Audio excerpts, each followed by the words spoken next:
Баршаңызға қайырлы күн, достар. Бүгін біз өте дәмді торт, молочная девочка тортын пісіреміз. Ол үшін ыдысымызға жұмыртқаларымызды жарып, үстіне шым-шым тұз қосып, бірнеше есе үлкейгенше жақсылап араластырып аламыз.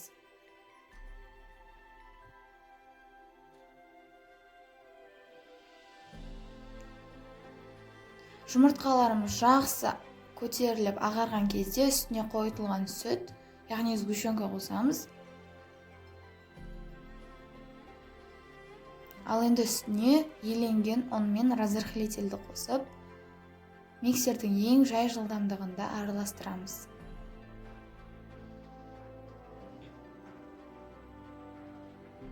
Қамырымыздың қоюлығы осындай болып шығады. Енді корждарымызды пісіруге кірісеміз.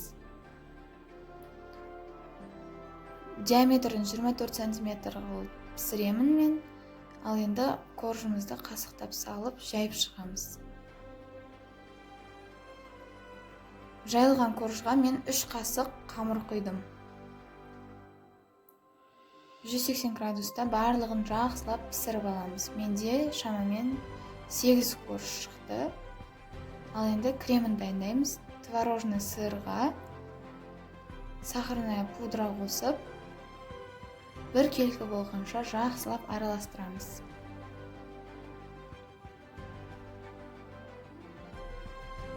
Араласқан творожный массамызға салқын сливки құямыз.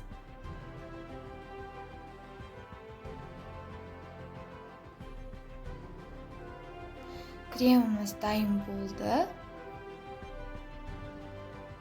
Енді тортымызды жинаймыз.